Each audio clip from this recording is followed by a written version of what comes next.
নমস্কার বন্ধুরা, পম্পার রান্নাঘরে আপনাদের সবাইকে স্বাগত। আমার আজকের রেসিপি ভেজিটেবিল চপ। এই চপটা আমরা বাঙালিরা খেতে খুবই পছন্দ করি। এই চপটা বিকেলে চায়ের সঙ্গে স্ন্যাক্স হিসাবে খেতে খুবই ভালো লাগে, বা বিয়েবাড়িতে এটা অনেক সময় স্টার্টার হিসাবেও সার্ভ করা হয়ে থাকে। এটা আমি সম্পূর্ণ নিরামিষ করে দেখাবো। এতে আমি কোনো রকম পেঁয়াজ রসুনের ব্যবহার করব না। যারা সম্পূর্ণ নিরামিষ খান তাদের জন্য কিন্তু এটা একটা লোভনীয় খাবার। চলুন তাহলে শুরু করা যাক। এই চপটা বানানোর জন্য আমি প্রথমে একটা স্পেশাল মশলা তৈরি করে নেব।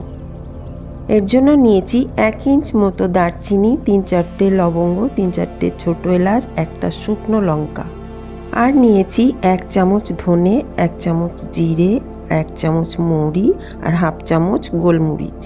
এবার এই মশলাগুলোকে আমি একটু ভেজে নেব। মশলাগুলো থেকে যখন একটা সুন্দর গন্ধ বেরিয়ে আসবে তখন আমি একটা প্লেটে নামিয়ে নিয়ে ঠান্ডা করে এটাকে গুঁড়ো করে নেব। এখানে 2টো বিটকে আমি গ্রেট করে নিয়েছি। একটা বড় সাইজের গাজরকে সরু সরু করে কুচিয়ে নিয়েছি, আর নিয়েছি 2টো সিদ্ধ করা আলু, আর নিয়েছি 1 মুঠো ভাজা চীনাবাদাম আর 1 মুঠো কিশমিশ। এবার গ্যাসে কড়াই বসিয়ে এর মধ্যে 2 চামচ রিফাইন্ড অয়েল দিয়ে দিলাম। তেলটা গরম হয়ে গেলে এর মধ্যে আমি 1/2 চামচ 5 ফোড়ন দিয়ে দিলাম। তারপরে দিলাম 1 ইঞ্চ মতো গ্রেট করা আদা। এরপর আমি এর মধ্যে একটা কাঁচা লঙ্কা কুচনো দিলাম, দিয়ে ভালো করে ভেজে নেব। এখানে আমি একটা কাঁচা লঙ্কা ব্যবহার করেছি, আপনারা আপনাদের স্বাদ অনুযায়ী লঙ্কা ব্যবহার করবেন। কাঁচা লঙ্কা আর আদার কাঁচা গন্ধটা চলে যাওয়া পর্যন্ত আমি এগুলোকে ভেজে নেব। তারপর ওই তেলের মধ্যে গ্রেট করা বিটগুলোকে আমি দিয়ে দেব, দিয়ে ভালো করে নাড়াচাড়া করে ভেজে নেব। এইভাবে কিছুক্ষণের জন্য ভালো করে এগুলোকে আমি নাড়াচাড়া করে নেব।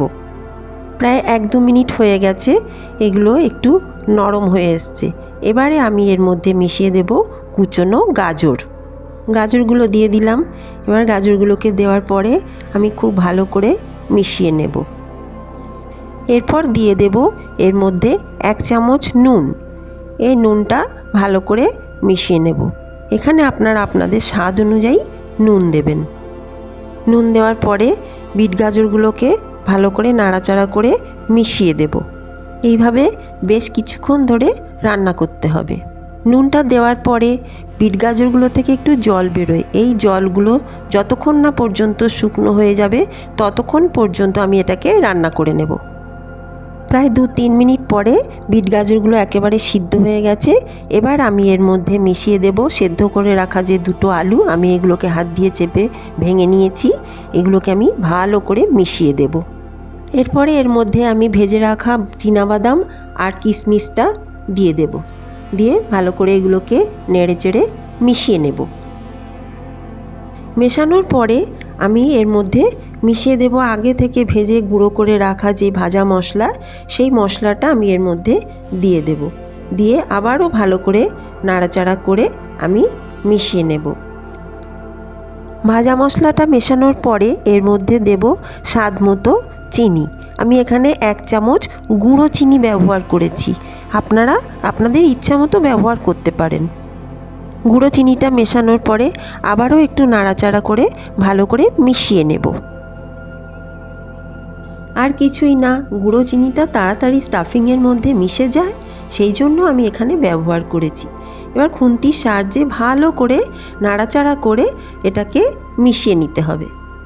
চিনিটাকে এভাবে ভালোভাবে মেশানোর পরে আমি এর মধ্যে 3-4 চামচের মতো মেশাবো ব্রেড ক্রাম্বস। এভাবে গুঁড়ো চিনিটাকে ভালো করে মেশানোর পরে আমি এর মধ্যে মিশিয়ে দেব 3-4 চামচের মতো ব্রেড ক্রাম্বস। এর পরিবর্তে আপনারা টোস্ট বিস্কুটের গুঁড়োও মিশিয়ে দিতে পারেন। ব্রেড ক্রাম্বসটাকে দিয়ে ভালো করে খুন্তির সাহায্যে মিশিয়ে নেব। এখানে আপনারা টোস্ট বিস্কুটের গুঁড়ো বা অন্যান্য যে কোনো বিস্কুটের গুঁড়ো মেশাতে পারেন। এখানে চপের পুরটা আমার রেডি হয়ে গেছে।